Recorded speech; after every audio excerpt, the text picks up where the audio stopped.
Assalamualaikum. So today we are recording the revision video on capacitance. अच्छा, capacitance is defined as the ratio of charge on a body to its electric potential. ठीक है, ये हमारी normal capacitance की definition होती है और capacitance जो है वो हमारे पास फैराड्स में मेजर होती है और इसका फॉर्मूला भी काफी सिंपल है, जो आपने ऊपर डेफिनेशन याद करी है उसी से आपके पास आ गया। आपने चार्ज को डिवाइड बाय वोल्टेज कर देना है, राइट। अच्छा, हमारी जो ये जो क्वांटिटी सी होती है कैपेसिटेंस, ये कांस्टेंट होती है एक ऑब्जेक्ट के लिए। So therefore if I send v2 over there, so this will become q equals to cv, and then you can make this relationship that the charge and voltage are directly proportional, and that is why when we plot the graph of charge against voltage for any particular body, कह लो कोई भी object के लिए plot करेंगे, तो हमारे पास जो है ना इस तरीके से ये स्ट्रेट लाइन ग्राफ आएगा like this, showing that the charge and the voltage are directly proportional, right? So from here the question can be asked कि बेटा हम कैपेसिटेंस कैसे निकालेंगे। तो आपने सिंपली कुछ भी नहीं करना, चार्ज की एक वैल्यू पढ़नी है, वोल्टेज की एक वैल्यू पढ़नी है और फॉर्मूला में डाल देनी है, खत्म कहानी। वरना आप क्या कर सकते हैं, आप ग्रेडियंट भी इस्तेमाल कर सकते हैं इस केस में। हाँ, लेकिन ग्रेडियंट इस्तेमाल करने के लिए charge on the Y axis हो और voltage on the X axis हो। अगर उल्टा होगा तो 1 अपॉन ग्रेडियंट हो जाएगा, ठीक है, ऑपोजिट हो जाएगा। ऑल्सो अगर फॉर एग्जाम्पल आपकी लाइन में कोई वाई इंटरसेप्ट आ रहा हो, वैसे तो नहीं होना चाहिए वाई इंटरसेप्ट, लेकिन अगर कोई सिस्टमैटिक एरर हुआ हो और वही वाई इंटरसेप्ट आ रहा हो, तब भी आप फिर क्या इस्तेमाल कीजिएगा, ग्रेडियंट इस्तेमाल कीजिएगा, क्योंकि रेशियो जो है वो इंटरसेप्ट्स पे क्या करता है, फेल होना शुरू हो जाता है। It does not work on those lines that have intercepts, ठीक है। Apart from that, the other thing that we need to know regarding the charge and voltage वाला ग्राफ इज दैट कि इसका जो एरिया अंडर द ग्राफ होता है ना, वो हमें क्या देगा, वो हमें इलेक्ट्रिकल पोटेंशियल एनर्जी देगा, राइट। एंड इसका प्रूफ बहुत सिंपल है। हम सब ने जो है वो एएस में ये फॉर्मूला पढ़ा था कि work done equals to voltage into charge. In fact आपने ए2 में भी आके पढ़ा है कि वोल्टेज इज डिफाइंड या electric potential is defined as the work done per unit charge in bringing a charge from infinity to a point in electric field. So therefore this formula comes from that. And then you all know वुप्स कि voltage, अगर मैं work done को subject बना दूं तो voltage into charge करना पड़ जाएगा। अब अगर तो वोल्टेज कांस्टेंट होता, जैसे एएस में, एएस इलेक्ट्रिसिटी में हुआ करता था, तो आप सीधा सीधा ये फॉर्मूला इस्तेमाल कर देते थे। लेकिन अब की मसला क्या है, अब का मसला ये है कि तुम लोग क्लियरली देख सकते हो कि वोल्टेज कांस्टेंट नहीं है, right. It's not a line like this, the voltage is constantly changing. So therefore जब भी ऐसा हो तो फिर हम क्या कर लेंगे, हम एरिया ऑफ द ग्राफ ले लेते हैं। एंड दैट इज व्हाई हमारा जो इलेक्ट्रिकल पोटेंशियल एनर्जी है, अगर मुझे कैपेसिटर की इलेक्ट्रिकल पोटेंशियल एनर्जी निकालनी हो, तो that is worked out through the area of the graph of the charge voltage graph. तो सबको क्लियरली नजर आ रहा है कि ये ट्राइंगल है। सो आपके पास एक फॉर्मूला आ जाएगा, half into Q into V. This is the base formula, यानी मतलब ये directly area under the graph से निकल रहा है, एरिया अंडर ग्राफ। इसके आगे मैंने स्टार इसलिए लगाया हुआ है कि आप ये याद, मतलब लाइक याद करो या ना करो, ग्राफ दिया हुआ होता है तो ग्राफ के थ्रू हम ये निकाल ही लेते हैं। मतलब ये तो एक बेसिक सी चीज हो गई ना, कि either you can think of it like doing like this, और either you can think of it like doing the area under graph. So it is exactly the same thing, पूरा पूरा ट्राइंगल का area. अच्छा, apart from that, अगर मैं Q के अंदर क्या करूं, CV की सब्स्टिट्यूशन कर दूं, तो this formula will become half into C into V squared. ये वाला भी बड़ा इंपॉर्टेंट फॉर्मूला है, क्योंकि ज्यादातर जो है वो क्वेश्चंस में ये इस्तेमाल हो रहा होता है। और अगर मैं वोल्टेज की सब्स्टिट्यूशन इस्तेमाल कर लूं, यानी voltage equal to Q over C इस्तेमाल कर लूं, तो मेरे पास ये इलेक्ट्रिकल पोटेंशियल एनर्जी का फॉर्मूला आ जाएगा, ठीक है। और ये कहां से आ रहे हैं दोनों, ये सिंपली जो है वो इसी चीज की मैंने क्या करीब है, रीराइट किया हुआ है इसको डिफरेंट फॉर्म्स में। एक में चार्ज को सब्जेक्ट बनाया हुआ है, एक में वोल्टेज को सब्जेक्ट बनाया हुआ है। तो आपके पास ये तीन formulas for electrical potential energy हैं। इसमें से पहला वाला बड़ा इंपॉर्टेंट और सेकंड वाला बड़ा इंपॉर्टेंट है। थर्ड वाला इतना इंपॉर्टेंट नहीं, इतना हम इस्तेमाल नहीं करते, हाँ, लेकिन पता होना चाहिए, ठीक है। अच्छा, then what do we have is the capacitance of a metal sphere. यानी अगर फॉर एग्जांपल मैंने आपको एक मेटल स्फीयर दिया हुआ है और उसको इंसुलेट किया हुआ है, और जो है वो आपके पास करीब में क्या मौजूद है, ग्राउंड मौजूद है। So this is your ground and this is your metal sphere. Metal sphere को क्या कर दिया है आपने, जो है वो इसके ऊपर चार्जेस डाल दिए, you charge the metal sphere, right. So how can we give the capacitance of this metal sphere. Well, capacitance का जो फॉर्मूला होता है वो होता है charge upon voltage, right. And according to your chapter that you studied of electric fields, you know कि अगर मेरे पास एक पॉइंट चार्ज मौजूद हो तो उसका वोल्टेज मैं कैसे दे सकता हूं, मैं इसका वोल्टेज दे सकता हूं through, sorry, I can give its voltage through k q over r, right? And kq over r basically क्या है, kq over r is basically q over 4 pi e naught r. And if I perform the substitution, तो c will equal to q over, voltage की जगह ये डाल दूंगा तो क्या आ जाएगा, q over 4 pi e naught r, and the Q get cancelled out, and so therefore the capacitance is going to be equal to 4 pi E naught R.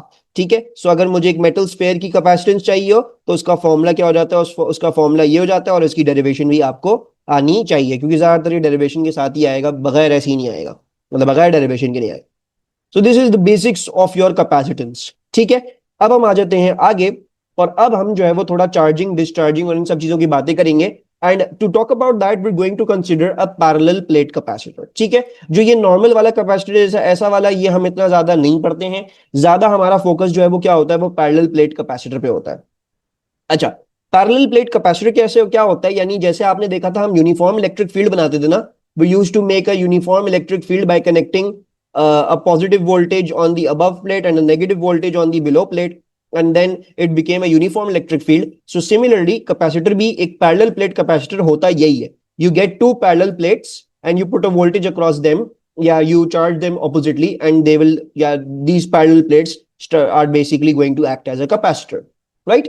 अच्छा, अब जैसे हमने ऊपर डेफिनेशन देखी थी, ratio of charge on a body to its electric potential, ये थी normal capacitance की। अगर मैं आपसे ये बोल दूं कि यार मुझे जो है वो capacitance of a parallel plate capacitor बता दो, उसकी डेफिनेशन बता दो, तो आप ये लिखोगे, ratio of charge on one of the plates to the potential difference between the plates. आप मजीद डिफाइन कर दोगे तो चार्ज किसकी बात हो रही है, चार्ज की बात होगी on one of the plates, और potential difference between the plates होगा। ये क्यों कर रहे हैं हम, ये भी मैं आपको जब नीचे एक दो चीजें और बताऊंगा तो आपको समझ में आ जाएगा, by charge on one of the plates. ठीक है, so let's talk about that. So basically देखो हमारे पास क्या है, हमारे पास we are going to do a little bit of a dry run just to understand the concept. ठीक है, मजीद जो डिस्चार्जिंग के हवाले से एक्सप्लेनेशन है वो मैं आपको नीचे लिखवा भी दूंगा। सपोज कर लेते आपके पास एक बैटरी है 9 वोल्ट की, ये इसका पॉजिटिव टर्मिनल, इसका नेगेटिव टर्मिनल, और आपने क्या किया, आपने स्विच को क्या कर दिया, क्लोज कर दिया, तो क्या होगा, as a consequence the electrons from the battery are going to start travelling towards the this plate, and यहां पे क्या होना शुरू हो जाएंगे, अक्यूमुलेट होना शुरू हो जाएंगे, ये they will start accumulating, right. अच्छा, जब ये यहाँ पे अक्यूमुलेट होंगे तो लाजिमन ऊपर वाली प्लेट में, क्योंकि वो भी एटम से बनी हुई है, उसके अंदर उसके इलेक्ट्रॉन्स होंगे एटम्स के साथ, सो देयरफॉर दीज इलेक्ट्रॉन्स क्योंकि यहाँ पे एक्सेस हो गए, तो ये क्या करेंगे, यहां से ऊपर वाले इलेक्ट्रॉन्स को रिपेल करेंगे, they are going to repel the electrons in the above plate, and so what is going to happen कि ऊपर वाली प्लेट में से इलेक्ट्रॉन्स जो है ना वो रिपेल होके बैटरी के अंदर जाना शुरू कर जाएंगे। ये वाले इलेक्ट्रॉन्स आपकी प्लेट के थे, they were the electrons of the plate originally, they are getting repelled and being sent back into the battery. तो इससे क्या हुआ, इससे आपके पास एक इलेक्ट्रिकल करंट सेटअप हो गया है, you have got an electrical current setup. And obviously जब ऊपर वाली प्लेट के इलेक्ट्रॉन्स जो है वो लूज होना शुरू हो जाएंगे, तो ऑटोमेटिकली आपकी जो ऊपर वाली प्लेट है वो चार्ज होना शुरू हो जाएगी पॉजिटिवली, राइट, बिकॉज नाउ उसमें इलेक्ट्रॉन्स की कमी आ रही है, पहले उसके पास उसके अपने इलेक्ट्रॉन्स जो है वो उसको छोड़ छोड़ के जा रहे हैं, so therefore now it is going to become positively charged, right. So यहां से बैटरी इलेक्ट्रॉन बेच रहेगी, यहां इलेक्ट्रॉन अक्यूमुलेट होते रहेंगे, यहां से रिपेल होके वो बैटरी के अंदर जाते रहेंगे, राइट। लेकिन ये इन्फिनिटली लॉन्ग के लिए नहीं होता रहेगा, क्या होगा, देखो जाहिर बात है जब इलेक्ट्रॉन्स यहां पे अक्यूमुलेट होंगे तो ऑब्वियसली जो पीछे से इलेक्ट्रॉन आ रहे होंगे उनको आने में फिर अब मसला होगा, they are going to, it is going to become hard for them because these electrons are going to repel any incoming electrons, है ना। so definitely with time क्या होगा, जिस रेट पे इलेक्ट्रॉन्स यहां पे आ रहे हैं वो डिक्रीज करना शुरू करेगा, it will start to decrease and eventually एक पॉइंट आएगा कि इतने इलेक्ट्रॉन्स जमा हो चुके होंगे कि मजीद जो है वो मेरे पास मजीद इलेक्ट्रॉन्स अक्यूमुलेट नहीं होंगे, एंड सिमिलरली मेरी ऊपर वाली प्लेट से भी मजीद इलेक्ट्रॉन्स रिपेल नहीं होंगे, यानी there will come a point where the capacitor will be fully charged. और उस फुली चार्ज कब होगा, फुली चार्ज वो तब होगा जब इसके अक्रॉस भी वही वोल्टेज आ जाए जो आपकी बैटरी का वोल्टेज है। और इसका रीजन क्या है, इसका रीजन ये है कि बैटरी ने एक इलेक्ट्रिक फील्ड प्रोड्यूस करी हुई है, जैसे ही कैपेसिटर एक counter acting equal amount of electric field produce कर लेगा तो ये आपकी बैटरी का जो है वो बैटरी का इफेक्ट कैंसिल आउट कर देगा, यानी मजीद अब बैटरी ओवर पावर नहीं कर पाएगी कैपेसिटर को, अब कैपेसिटर की ताकत भी बैटरी की जितनी हो गई है, so therefore battery is not going to send in any more electrons, and this is the point that your capacitor will be fully charged. So अगर मैं इसका ग्राफ बनाऊं तो इसका ग्राफ मेरे पास कुछ ऐसा बनेगा, this will be 9 volt. Charge का बनाऊं तो अच्छा, चार्ज भी अब ये देखो मैं चार्ज की बात करूंगा on one of the plates, ठीक है, I am going to talk about the charge on one of the plates. So क्या हो रहा है भाई, चार्जेस आ रहे थे, अक्यूमुलेट हो रहे थे, लेकिन जैसे जैसे ज्यादा अक्यूमुलेट होते रहेंगे वैसे वैसे और मुश्किल होती जाएगी, तो एक पॉइंट आएगा जब इलेक्ट्रिक फील्ड्स कैंसिल आउट हो जाएंगे तो मजीद चार्जेस नहीं डिपॉजिट होंगे, तो देयरफॉर इसका ग्राफ भी हमारे पास क्या बन जाएगा, इसी तरह बन जाएगा। ठीक है जी। और ये क्या हो जाएगा, ये हमारा मैक्स चार्ज रहेगा, मैक्स क्यू। ठीक है, इसको क्यू नॉट ही लिख लेते हैं। This will be the maximum charge जहां पे हमारा ग्राफ जाके लेवल ऑफ हो जाएगा। अच्छा, करंट वाला ग्राफ कैसे बनेगा, सिर्फ ये कंफ्यूजिंग है चार्जिंग वाले ग्राफ्स में। जाहिर बात है इसमें तो समझ में आ रहा है कि भाई वोल्टेज चार्ज अब हो रहा है, इंक्रीज कर रहा है, एक वैल्यू पे जाके कांस्टेंट हो गया, चार्ज भी इंक्रीज कर रहा है, एक वैल्यू पे जाके कांस्टेंट हो गया। करंट वाला ऐसा नहीं होगा, करंट वाला ऐसा ही बनता है। Current will be like this. Why is it going to be like this? The reason for that is क्योंकि भी देखो, करंट जो है वो होता है फ्लो ऑफ इलेक्ट्रॉन्स, राइट? तो शुरू में तो इलेक्ट्रॉन्स बड़े तेजी से आ रहे थे यहाँ पे और नीचे वाली प्लेट पर अक्यूमुलेट हो रहे थे, लेकिन with time the rate of the flow of electrons is going to decrease. Why? Because जैसे जैसे इलेक्ट्रॉन्स यहाँ पे अक्यूमुलेट हो रहेंगे वो पीछे से आने वाले इलेक्ट्रॉन्स को रिपेल करते रहेंगे, और एक पॉइंट आएगा जब इसकी इलेक्ट्रिक फील्ड और इसकी इलेक्ट्रिक फील्ड बराबर हो गई है तो अब मजीद करंट नहीं फ्लो करेगा सर्किट में।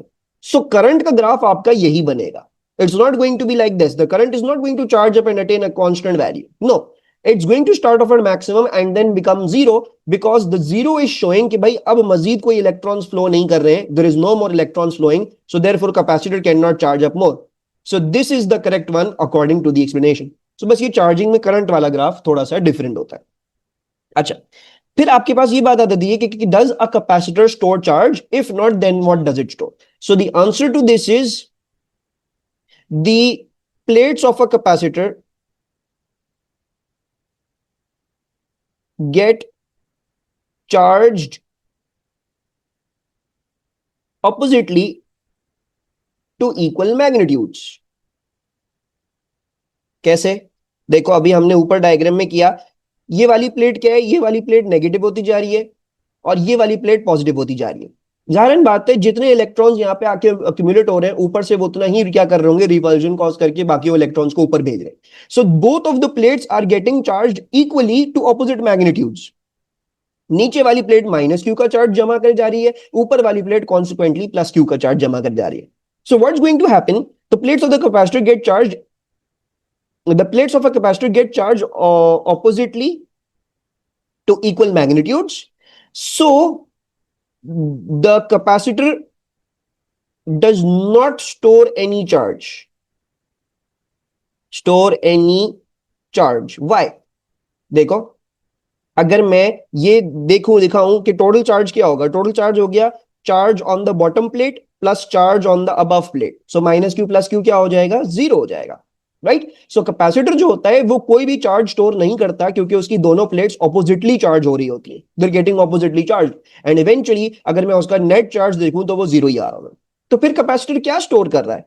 The capacitor is actually storing electrical potential energy. The capacitor stores electrical potential energy due to separation between charges. Now what does this mean? देखो चार्ज तो स्टोर नहीं कर रहा, तो फिर स्टोर क्या कर रहा है, इलेक्ट्रिकल पोटेंशियल एनर्जी स्टोर कर रहा है। क्या मतलब हुआ इस बात का? इस बात का मतलब ये देखो यार, पॉजिटिव चार्जेस को पसंद है कि वो नेगेटिव से जाके मिल जाए, और नेगेटिव चार्जेस को पसंद है कि वो पॉजिटिव चार्जेस से जाके मिल जाए, लेकिन ये मिल नहीं सकते क्योंकि यहां पे एक गैप मौजूद है। लेकिन इसका हरगिज तो मतलब ये नहीं होगा ना कि इनकी चाहत मिलने की गायब हो गई। अगर मिल नहीं सकते तो इसका मतलब हरगिज ये नहीं है कि ये इनकी मिलने की चाहत खत्म हो गई है, नहीं। What is going to happen, अगर मैं इस कैपेसिटर को अब डिस्कनेक्ट कर दूं, ऊपर वाली प्लेट प्लस क्यू है, नीचे वाली प्लेट माइनस क्यू है, और मैं इनको एक ऑल्टरनेट रास्ता दे दूं, maybe through some resistor, so now the charges are going to flow through the external circuit. Why are they going to flow? Because the capacitor stored electrical potential energy and that can be used to do work, right? And through the capacitor, यानी capacitor के अंदर से नहीं जाके वो मिल सकते। हाँ, लेकिन अगर मैं कोई इस कैपेसिटर को डिस्कनेक्ट करके कोई और ऑल्टरनेट पाथवे दे दूं, तो फिर क्योंकि चार्जेस, ऑपोजिट चार्जेस एक दूसरे को पसंद करते हैं, तो वो बाकी क्या करेंगे, एक्सटर्नल सर्किट में से अपना रास्ता बनाते हुए जो है वो दूसरी प्लेट पे पहुंच जाएंगे, right? And this is what is going to happen during discharging, और दैट इज व्हाई हमारा कैपेसिटर क्या स्टोर कर रहा है, इलेक्ट्रिकल पोटेंशियल एनर्जी स्टोर कर रहा है, and it is becoming a battery. यानी जब हमारा कैपेसिटर चार्ज हो गया, now this capacitor is like a battery, which you can put against any resistor and drive current through that resistor.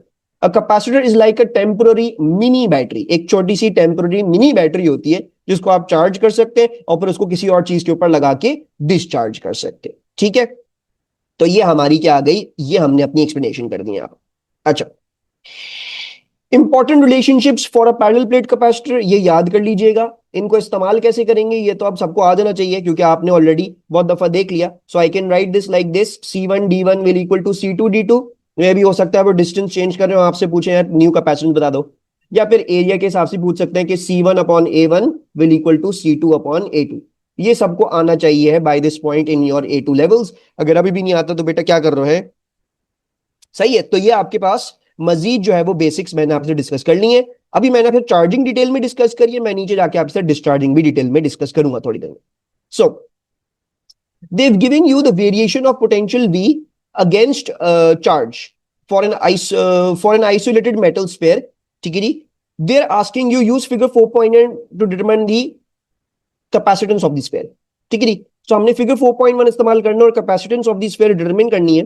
तो मैं क्या कर रहा हूं, मैं जो हूं वो कोई अच्छी सी वैल्यू यहां पे उठा लेता हूं. अच्छा, I don't see any particularly अच्छी values, so I'm just going to use this value because I feel like this is going to be easy to read.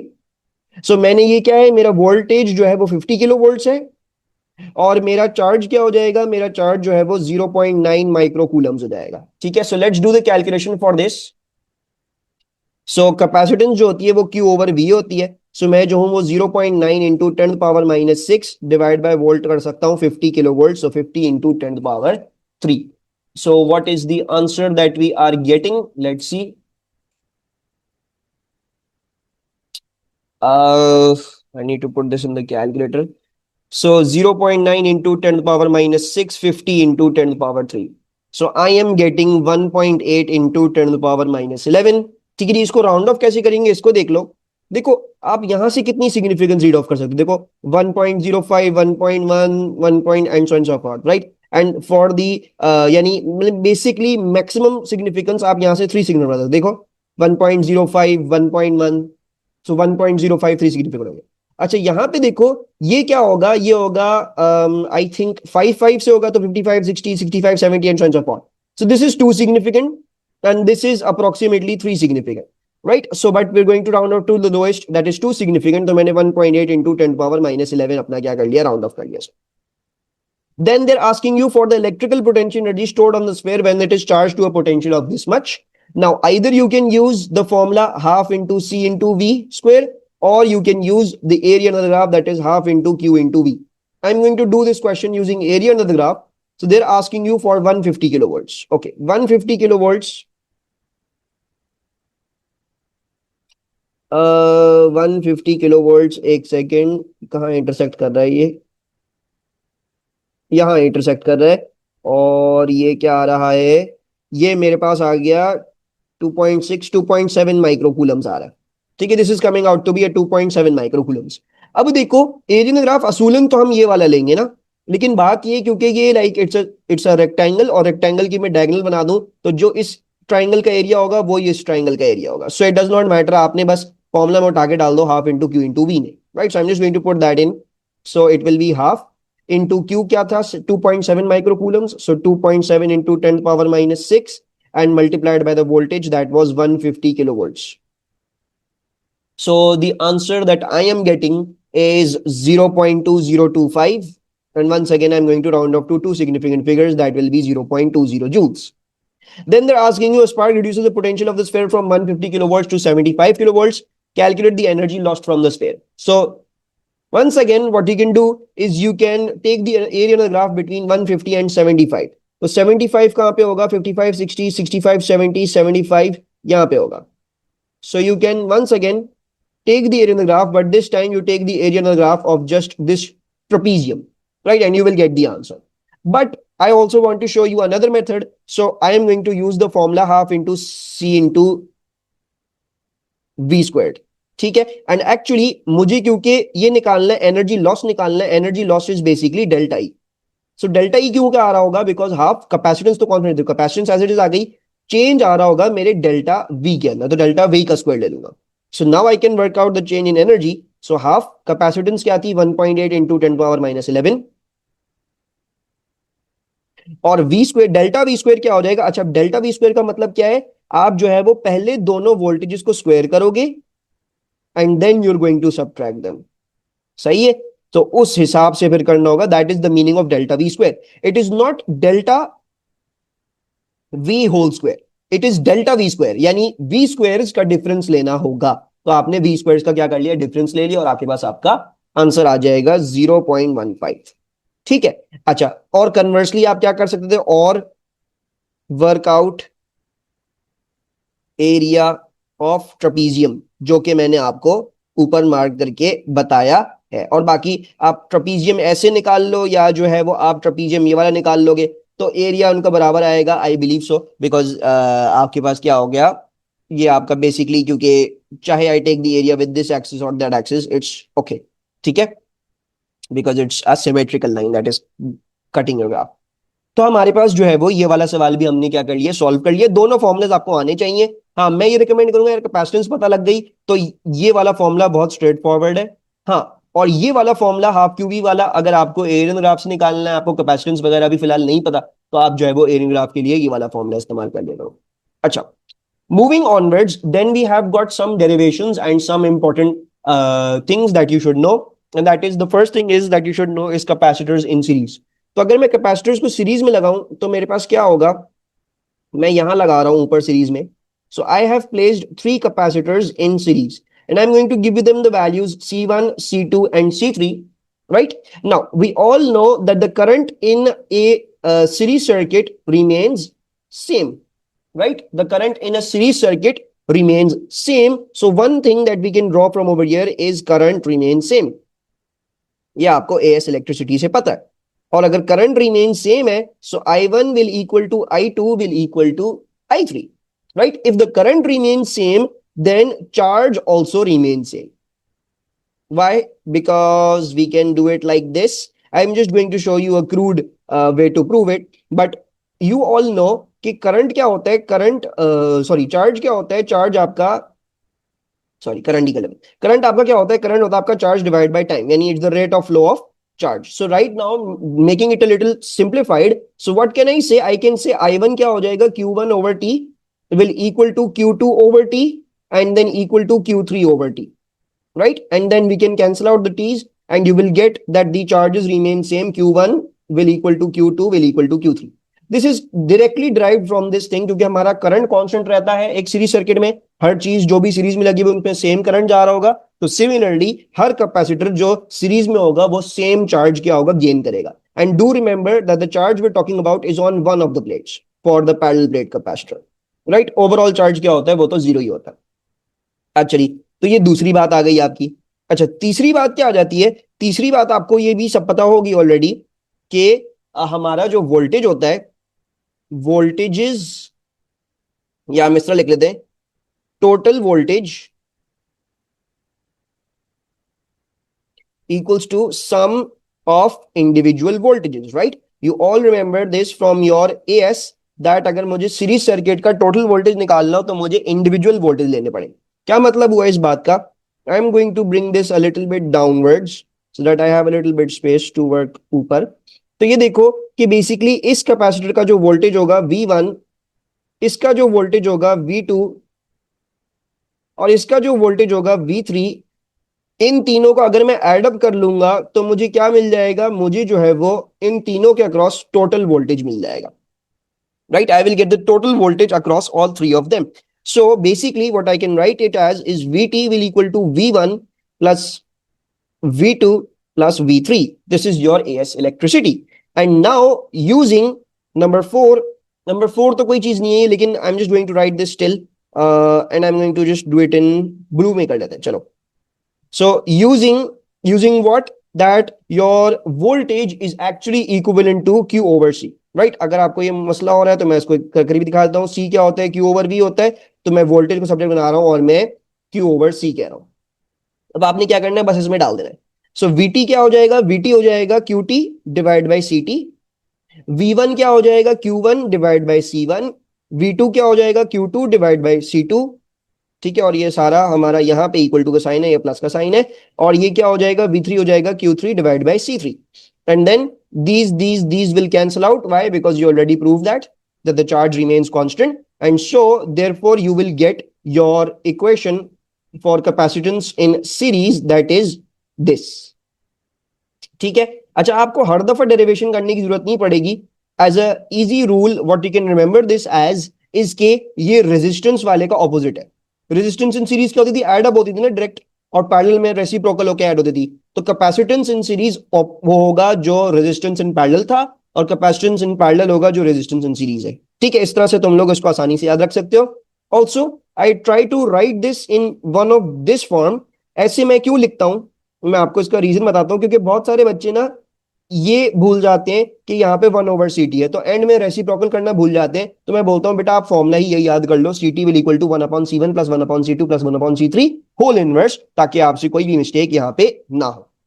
ये डेरिवेशन आपको आनी चाहिए. आप बेसिकली डेरिवेशन यहां से स्टार्ट करेंगे, ये बोलेंगे कि आपका चार्ज बराबर होता है, फिर आप बनाएंगे वोल्टेजेस आपके सम होते हैं, और फिर बस आपने सब्स्टिट्यूशन करके ये दिखा देना है कि आपके पास सीरीज का यह फॉर्मूला है. अच्छा, अब अगर मैं बोलूं आपसे पैरेलल में, तो पैरेलल में क्या होगा, पैरेलल में मेरे पास मेरे जो कैपेसिटर्स होंगे, जैसे ये एक कैपेसिटर है, so it will be connected to this capacitor, and then it will be connected to a third capacitor. रुको मैं डायग्राम थोड़ी सही तरह साफ सुथरी सी बना लूं. And then it is connected to a third capacitor in parallel. Right, now what is the one thing that we know that remains same in the parallel circuits? It's the voltage, right? So similarly what we're going to do, we're going to say this is C1, ऊपर लिख रहा हूं C1, C2, C3, and then we all know the voltage in parallel remains the same. So V1, then V2, थोड़ी सी जगह कम है, I'm going to write like this, V2, and then V3. We're going to do that. So the first thing that you should know is that V1 will equal to V2 will equal to V3. That is the voltage remains same in parallel. Right? Then the second thing that you should know is that कि अगर मैं यहाँ से कोई total current भेज रहा था अंदर, so that total current will split into the individual currents. This is Kirchhoff's current law. Right, कि भाई आप जो करंट जंक्शन के अंदर आ रहे हैं वो बराबर होगा उन करंट्स के जो आउट गोइंग है from the junction. So we can say that sum of individual currents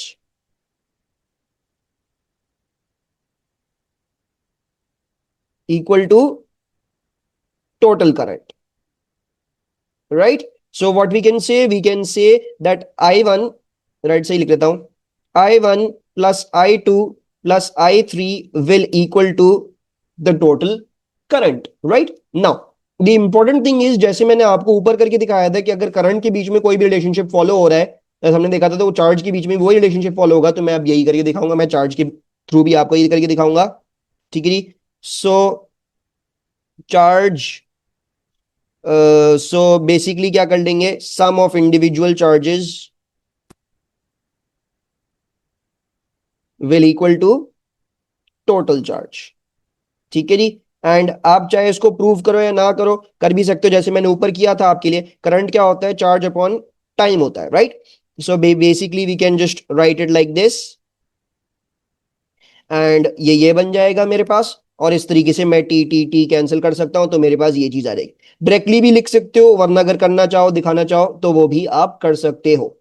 once you've got this, now what we're going to use, now using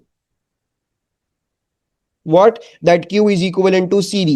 So what I can write in place of Q1, I can write C1 V1, Q2 की जगह C2 V2, Q3 की जगह C3 V3, QT की जगह CT VT. So now what I can do is I can simply cancel out the voltages because they are remaining same in a parallel circuit, and I will get C1 plus C2 plus C3 will equal to the total capacitance. Right, so simply इसको आप ऐसे भी याद रख सकते हो कि resistance की जो है वो ऑपोजिट होता है आपकी कैपेसिटेंस में. बाकी आपने डेरिवेशन जैसे मैंने आपको करके दिखाई है वैसे आपको पता होनी चाहिए है. ठीक है, अच्छा जी. तो अब इस पे कुछ सवाल कर लेते हैं. क्या लिखा हुआ है, you have 3 capacitors rated eight 40 माइक्रोफैराड्स. Give the configuration of the capacitors to achieve the desired capacitance. You may use all 3 or you may use fewer than 3. And there are some important tips written down over here. First of all, I'm going to solve some questions. देखो, पहला क्या दिया हुआ है, 120 microfarad दिया हुआ है। एक बात जो है ना, एक टिप आपके लिए ये है कि देखो मैंने तुम लोगों को दिया 40, मैं तुम्हें बोल रहा हूं 40 से 120 बना दो। सो आपने कैपेसिटेंस इन पैरेलल का ऑलरेडी फॉर्मूला देख लिया, आपको आइडिया पड़ गया होगा डायरेक्टली ये देख के कि 120 कैसे बनेगा। 120 बनेगा 40 plus 40 plus 40। So what you can do is you can basically put all of the 40 microfarad capacitors in parallel. Simple. So this is 40, this is 40 and this is 40 and this is your first part A जो है वो solved. तो अगर आपको ये नजर आ रहा है कि भाई आपको जो दिए गए थे कैपेसिटर्स उसका कोई मल्टीपल बन गया वो, या वो डबल हो गया या ट्रिपल हो गया, तो सिंपल सी बात है आप उसको पैरेलल में एक्सप्रेस करके आपको समझ में आ जाएगी बात।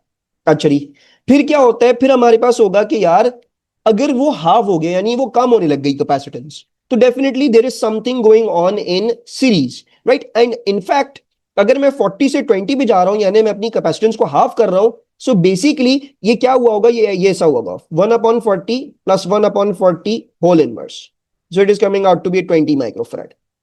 सो ये इस तरीके से हुआ। So basically the answer to this is that I will place 240 microfarad capacitors in series. ठीक है, तो जो टिप्स आपको बता रहा हूं अगर आप ये टिप्स फॉलो करेंगे तो आपका आराम से ये वाले सवाल निकल जाएंगे कि भाई अगर मैं दो इक्वल कैपेसिटर्स को सीरीज में डाल दूं तो इनकी कैपेसिटेंस हाफ हो जाती है, अगर दो इक्वल कैपेसिटर्स को पैरेलल में डाल दूं तो इनकी डबल हो जाएगी। वरना आप सिंपली ये भी देख ले भाई, देखो ये 120 क्या है, 40 प्लस 40 प्लस 40, तो इसका मतलब ये तीन पैरेलल में होगा। ठीक है, फिर 60 माइक्रोफैराड और 26.67 माइक्रोफैराड। अच्छा, अब इसमें अब आपको क्लियरली दिख रहा है 40 प्लस 40 प्लस 40 कोई ऐसा कॉम्बिनेशन नहीं है जो 60 बनाए। एंड सिमिलरली 26.67 भी दो 40 को सीरीज में रखूंगा और फिर एक और सीरीज में रखूंगा तो ये नहीं बनने वाला। ठीक है, तो अब हमने क्या करना है बेटा, हम ना बेसिकली क्या करते हैं, हम जो है वो ट्रायल एंड एरर से चेक करते हैं। हम पैरेलल वाली कॉम्बो चेक करेंगे, हम सीरीज वाली कॉम्बो चेक करेंगे और फिर लास्ट में हम ये वाली कॉम्बिनेशन चेक करते हैं, ये वाली 3 और 4 वाली सीरीज, 1 पैरेलल 2 पैरेलल 1 सीरीज। इनको चेक कर लो, इन्हीं में से ही आपके पास क्या होगा, आपके आंसर्स जो है वो आपको मिल जाएंगे। सो 60 माइक्रोफैराड कैसे बनाएंगे, आप इसकी जब ट्रायल एंड एरर करोगे ना ये वाली दोनों cases, so when you do the trial and error you are going to find out that इसका जो आंसर है वो ये होगा कि मुझे 240 क्या चाहिए, सीरीज में चाहिए, और 140 मुझे इन दोनों के पैरेलल में चाहिए होगा। कैसे पता, मैं इसका एक आसान तरीका भी बता दूं तुम लोगों को। देखो 60 कैसे बनेगा, 40 प्लस 20 करके, 40 प्लस 20 करके, राइट। 40 का तो कैपेसिटर ऑलरेडी होता है, 20 का कैसे बनाओ, ऐसे बनाओगे दो सीरीज में रख के। तो आपने इसीलिए क्या किया, दो सीरीज में रखे और एक 40 को उसके पैरेलल में डाल दिया। और इसकी कैलकुलेशन भी कर सकते हो, देखो हमारे पास जब सीरीज में होता है तो क्या होता है, हम लिखेंगे 1/40 प्लस 1/40,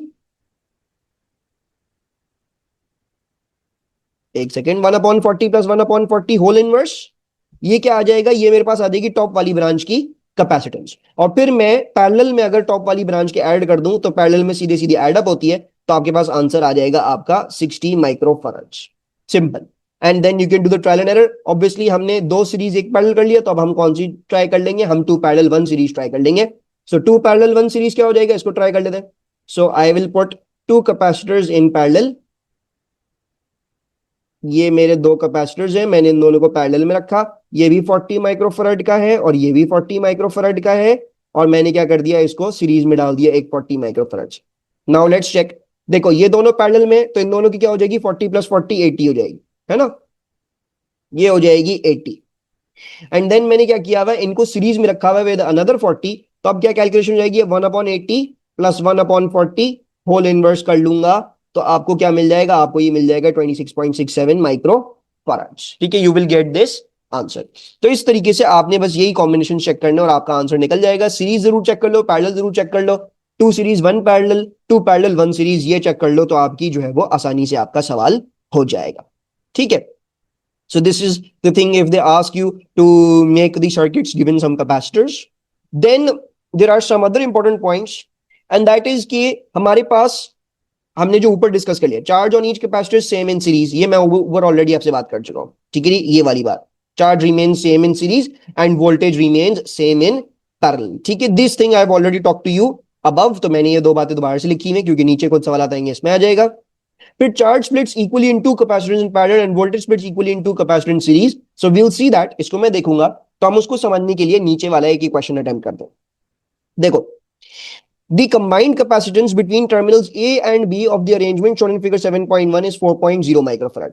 यानी A एंड B के अराउंड अगर मैं इनकी टोटल कैपेसिटेंस ले लूं तो 4 माइक्रोफैराड मेरे पास आंसर आ रहा है।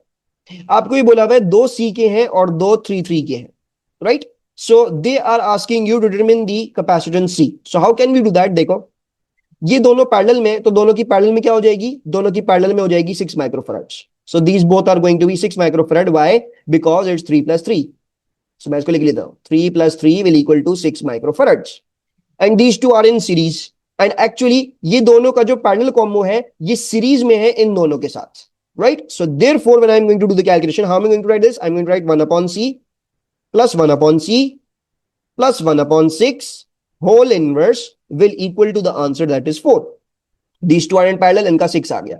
फिर ये जो इनका पूरा का पूरा कॉम्बो है ये सीरीज में है इन दोनों C के साथ, तो मैंने वो लगा लिया। अब इस -1 को हटाऊंगा, तो -1 को हटाने के लिए क्या करना पड़ेगा? दोबारा -1 करना पड़ेगा, तो मुझे दूसरी वाली साइड को भी -1 करना पड़ेगा। सो -1 कैंसिल आउट, वो क्या हो जाएगा? वो आपका 1 जाएगा। 1/C plus 1/C plus 1/6 will equal to 1/4 and now you can calculate the value of C। तो आपके पास जो है वो C की वैल्यू क्या आ जाएगी? C की वैल्यू आपके पास आ जाएगी 24, राइट? अब इसके आगे तो कर लोगे ना खुद ही, -1/6 करोगे इधर, ये 1/C plus 1/C 2/C बन जाएगा, और फिर just need to do your calculation and you will get the value of your C। So you are getting 24 microfarads. ठीक है, एक सेकेंड दो, I am going to check this as well and then जो है या ठीक है 24 ही आएगा। ठीक है, तो ये आपने क्या कर लिया? ये आपने इसका सोल्यूशन कर लिया। अच्छा, ये वाली वर्किंग हो सकता है थोड़ा सा किसी को कॉम्प्लेक्स लगी हो, तो आपको ये भी पता होना चाहिए। देखो मैंने तुम लोगों को ये लिखवाया है ना, तो जो मैंने उसमें पावर -1 लगाया है दोनों साइड पे, मैंने क्या किया? मैं एक्चुअली बस इसको सिंपली इस फॉर्म में लिख दिया हूं, ऊपर वाली form, right? So you could have written just this directly as well. ठीक है, तो वो उससे परेशान होने की जरूरत बिल्कुल भी नहीं है। फिर calculate the magnitude of the total positive charge transfer to the element. अगर मुझे टोटल चार्ज निकालना हो तो कैपेसिटेंस का फॉर्मूला क्या है? Charge over voltage. If I want the total charge then I will need to use the total voltage and total capacitance. Total capacitance क्या है? वो आपको बताई भी थी, 4 माइक्रोफैराड। पूरे सर्किट की जो कैपेसिटेंस है वो 4 माइक्रोफैराड है। सो मैं 4 × 10⁻⁻6 डाल दूंगा। टोटल चार्ज मुझे निकालना है, तो QT। टोटल वोल्टेज क्या है ये आपको बताया होगा, यहाँ पे बताया हुआ है 12 वोल्ट बताया हुआ है। ये बोला हुआ है कि यहां से लेके यहां तक हमारा टोटल वोल्टेज क्या है? वो 12 है। सो मैंने इधर 12 ले लिया, तो QT क्या आ जाएगा आपके पास? 12 × 4 it will be 48 × 10⁻6। So in microcoulombs it's going to be 48। Then use your answer into to state the magnitude of the charge on one plate of capacitor of capacitance C। so हमने जो ये answer दिया, अब ये कह रहे हैं कि यार ये बताओ एक कैपेसिटर ऑफ कैपेसिटेंस C, यानी इस वाले पे, इसकी एक प्लेट पे क्या होगा? So what's going to be, देखो सीरीज में charge remains constant, so therefore यहां पे 48 माइक्रोकूलम ही होगा।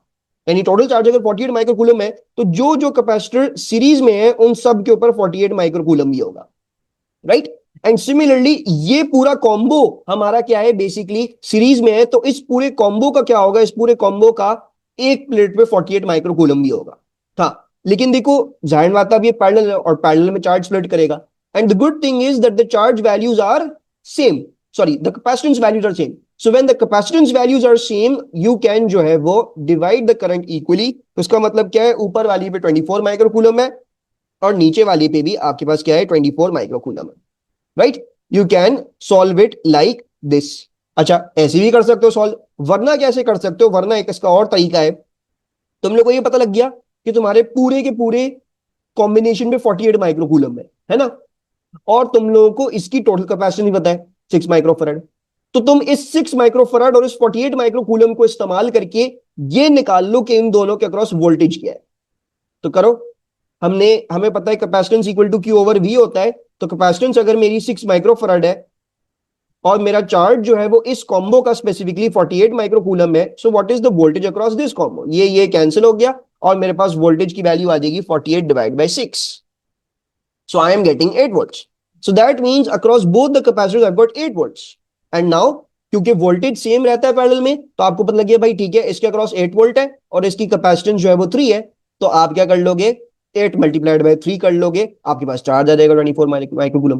तो ये जरूरी नहीं है कि आप सिर्फ इसी बातों को रट्टा करके जाएं, आप अपनी एस इलेक्ट्रिसिटी के कॉन्सेप्ट्स भी इस्तेमाल कर सकते हैं। कि भाई जब दो चीजें पैरेलल में है तो पहले उनका वोल्टेज ढूंढ लो, क्योंकि उनका वोल्टेज कांस्टेंट रहता है, और फिर उनके अंदर जो उनका करंट निकालना है फिर वो निकाल लो। सिमिलरली यहाँ पे करंट की जगह क्या है, बस चार्ज है। और अगर सीरीज की बात हो रही है तो सीरीज में पहले चार्ज निकाल लो, या ऑब्वियसली करंट निकाल देते ना इलेक्ट्रिसिटी में, तो सीरीज में यहाँ पे आप चार्ज निकाल लो पहले, और चार्ज से फिर अगर मैं आपको बोलूं बेटा वोल्टेज बता दो तो आप वोल्टेज बता दो। ठीक है, in fact what they have asked you is this thing, मैं ये लिख लेता हूं, 48 माइक्रोकूलम है और ये 24 माइक्रोकूलम है। Also work out the voltage across each capacitor and mark it above. So voltage across each capacitor, मैंने आपको इसका तो निकालना सिखा दिया 8 वोल्ट। ये कैसे निकलेगा, बहुत आसान है, देखो सी की वैल्यू आ गई 24, सी के ऊपर चार्ज पता है कितना है, पता है, तो फिर क्या ही करना है, आपने वोल्टेज ही तो निकालना है। तो C will equal to Q over V, V will equal to Q over C. So therefore V will equal to 48 into 10⁻⁻6, और कैपेसिटेंस की वैल्यू क्या थी, 24 थी। सो मैंने क्या कर दिया, 24 इंटू 10⁻⁻6 कर दिया, तो ये क्या आ जाएगा, ये मेरे पास आ जाएगा 2। सो देयरफॉर 2, एंड देयरफॉर ये भी 2 होगा, राइट। और यही बताया था मैंने आपको, voltage splits equally into capacitor in series, तो क्योंकि ये दोनों सेम वैल्यू थे, ठीक है जी, equally into capacitors of same value in parallel. ठीक है, ऑफ सेम वैल्यू यहां पे लिखना था, of same value in parallel, ठीक है, not all capacitors. And similarly to capacitors of same value in series. सो मैंने आपको ये बताया था, देखो नीचे जो है वो दोनों के क्रॉस 2 वोल्ट आ रहा है, बिकॉज वो सीरीज में है, ठीक है जी, तो 2 वोल्ट इनका आ गया। बाकी आपको पता है भाई टोटल वोल्टेज 12 था, तो चेक कर लो, 8 + 2 10, 10 + 2 12, तो वहां से भी हमारी सारी चीजें क्या है, वो फिट बैठ रही है। सही है, तो ये भी हमने देख लिया। Now the last part, last तो नहीं, sorry, second last part of this chapter is concerning with the discharging and the decay equations. So discharging and decay equations को पढ़ने से पहले हमें क्वांटिटी पता होनी चाहिए, जिसको हम टाइम कांस्टेंट कहते हैं। टाइम कांस्टेंट सिंपली क्या होता है, आपकी रेजिस्टेंस मल्टीप्लाइड बाय कैपेसिटेंस होती है। ठीक है, जैसे आप ये देख सकते हो, यहाँ पे एक सर्किट है, मेरे पास एक चार्ज कैपेसिटर है ऑलरेडी प्रेजेंट, और मैंने उसको क्या कर दिया, उसके पैरेलल में एक रेजिस्टर लगा दिया। सही है, तो अगर मुझे सर्किट का टाइम कांस्टेंट निकालना हो तो मुझे कुछ भी नहीं करना, मुझे इस रेजिस्टेंस की वैल्यू लेनी है और मुझे इस कैपेसिटेंस की वैल्यू लेनी है, दोनों को मल्टीप्लाई कर देना है, मेरे पास मेरा टाइम कांस्टेंट आ जाएगा। और time constant formally speaking it is the time taken for the capacitor to discharge to 1/3 of its initial voltage, यानी कितना टाइम लगता है उसको तकरीबन 1/3 ऑफ इट्स इनिशियल वोल्टेज हो जाने में, ये आपका टाइम कांस्टेंट आपको बता रहा होता है।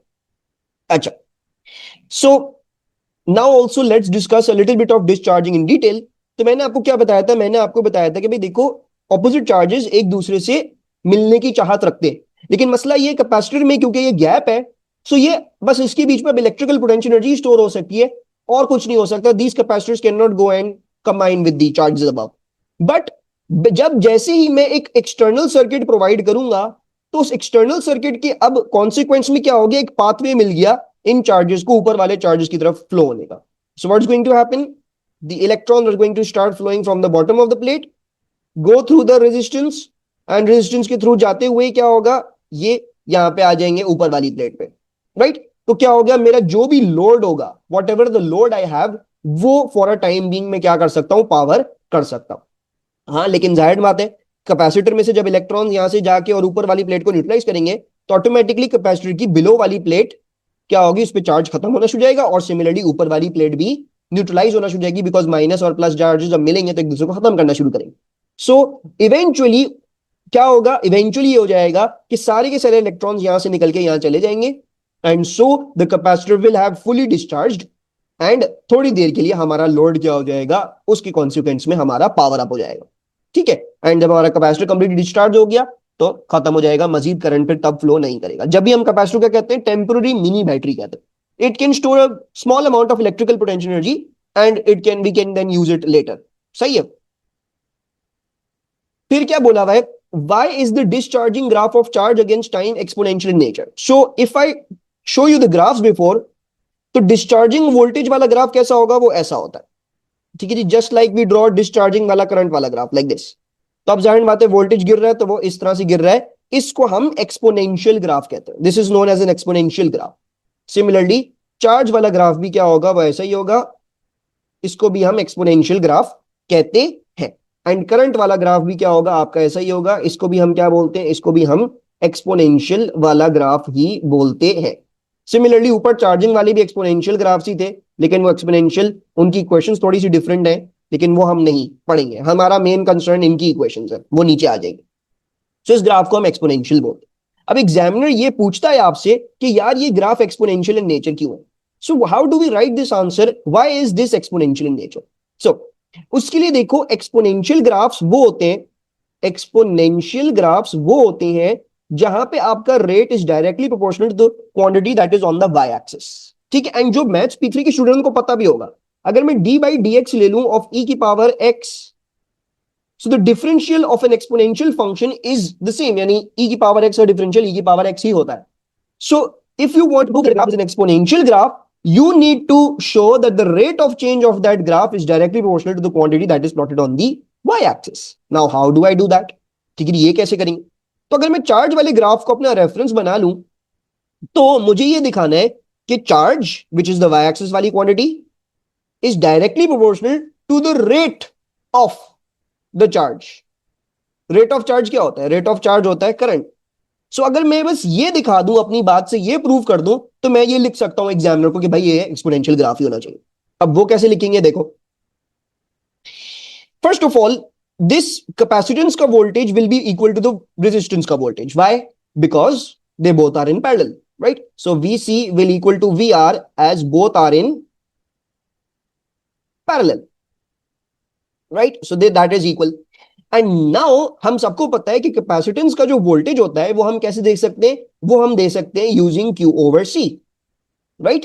And this implies capacitance Q over V होता है और V को, हाँ सही। So this implies the voltage of the capacitor is directly proportional to the charge, right? Similarly, you know that you can give the voltage of the resistance by IR. And what does this imply? This implies that the voltage of the resistance is going to be directly proportional to the current.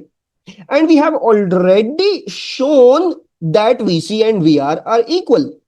If VC and VR are equal, then I can say Q and I are directly proportional. And once I say that, I have completely proved the fact that it should be an exponential graph in nature. ठीक है, तो मैं थोड़ी सी जगह यहाँ पे बचाने के लिए अपनी, मैं इसको मैं हटा रहा हूं अभी फिलहाल। ठीक है, तो मैं जो हूं ना, अब इसको यहां पे लिख लेता हूं। आंसर देखो, the voltage of the capacitor and resistor are same as they both are in parallel. ठीक है, जो पास्ट पेपर में सवाल आया हुआ है वो ये आया हुआ है कि इन्होंने पहले ही आपसे ये बात प्रूव करवा ली है, मतलब पहले ही आपसे ये बात पूछ ली थी, तो आपको ये आंसर में लिखने की जरूरत ही नहीं। The voltage of the capacitor and resistor are same as they both are in parallel. ठीक है जी, the charge of a capacitor is proportional to its voltage and the voltage of a resistor is proportional to the current through it. ठीक है जी, जो मैंने रात आपको यहां पे लिख के दिखाई। And then so and so forth. जब आप पहले ही बोल चुके वोल्टेज कैपेसिटर रेजिस्टर सेम है, और फिर आपने ये भी बता दिया कि charge of capacitor is proportional to its voltage and the voltage of resistor is proportional to its current, so therefore अब अगर ये दोनों इक्वल है, ये दोनों वोल्टेज अगर इक्वल है, कैपेसिटेंस का भी और रेजिस्टेंस का भी वोल्टेज अगर इक्वल है, तो इसका मतलब ये है कि चार्ज और करंट क्या है? डायरेक्टली प्रोपोर्शनल है। सो अब मैं क्या लिख सकता हूं? The voltage of the capacitor resistor are same as they both are in parallel, the charge of the capacitor is proportional to its voltage, voltage of the resistor is proportional. Hence, the charge and current are directly proportional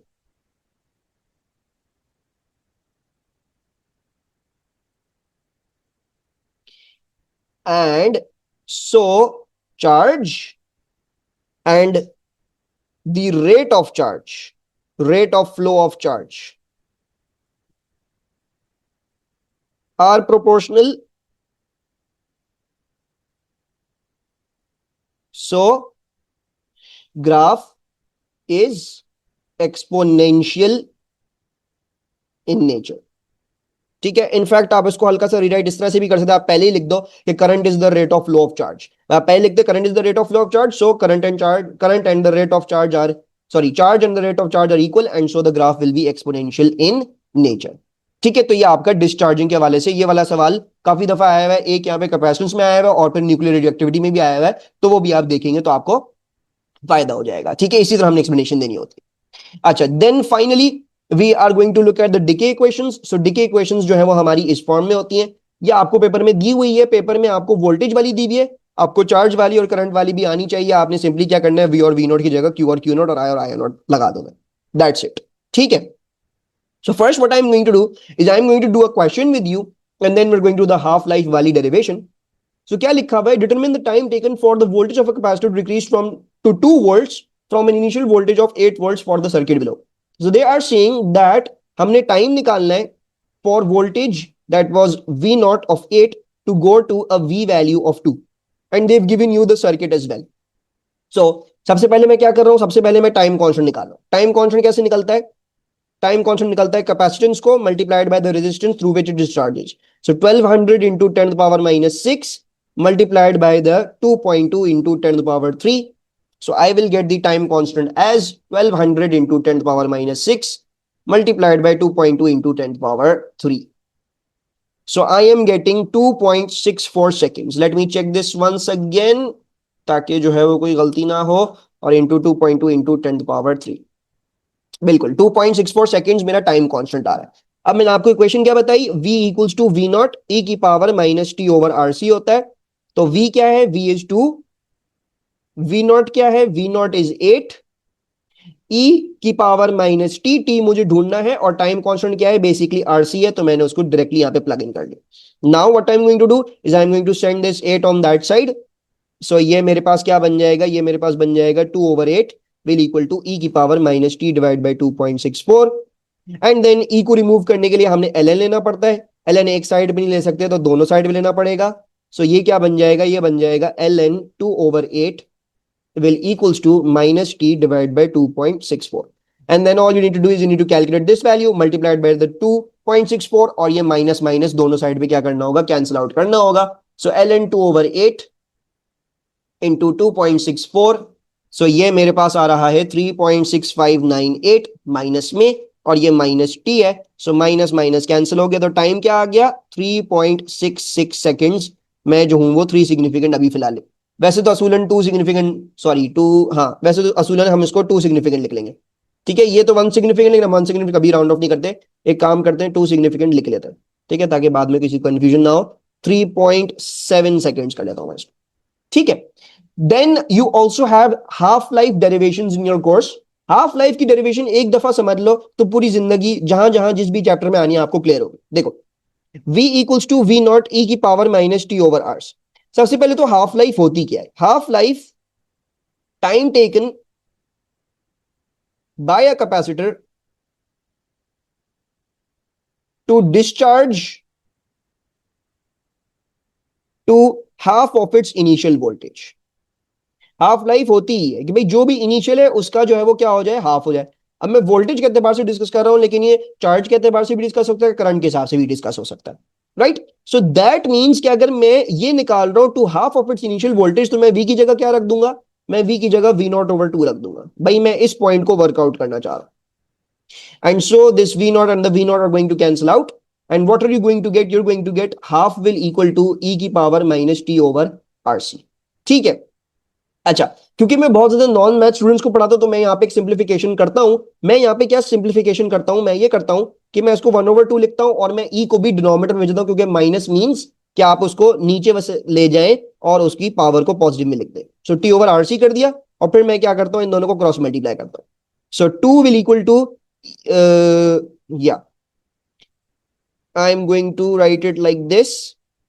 हाँ, मैं इसको ऐसे लिख देता हूं, e की power t over RC will equal to 2, and then you all know e को कैसे हटाते हैं, ln लेके, तो मैं ln ले लूंगा बोथ साइड्स पे, तो मेरे पास क्या आ गया, मेरे पास जो है वो ये e और ln कैंसिल आउट हो गया, and so therefore this is going to become t over rc will equal to ln 2, and then the half life का time is basically rc ln 2. If you want the half life you just need to do an rc ln2 and you will get the half life of your capacitor.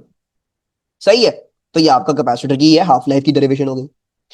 Finally the last concept of this chapter is a capacitor charging another capacitor. ठीक है जी. इसको solve करने का एक ही तरीका और वो ये कहता है कि भाई आप ये लॉ ऑफ कंजर्वेशन चार्ज को फॉलो करो कि charge remains constant in a circuit. ठीक है जी. So I am going to follow this. देखो सवाल कुछ ऐसा होता है कि at first the switch is connected to end A and the 200 microfarad capacitor is fully charged. At first आपका स्विच एंड ए पे कनेक्टेड था और ये 12 वोल्ट की बैटरी ने इस कैपेसिटर को फुली चार्ज कर दिया है. Calculate the charge stored on one of the plates of the 200 microfarad capacitor. So it should be pretty easy to do now. C equals to Q over V, and if I ask you to work out the Q, you will do just CV.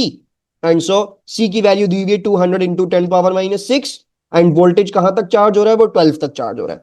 So I'll just multiply these two. So 200 into 10 power minus 6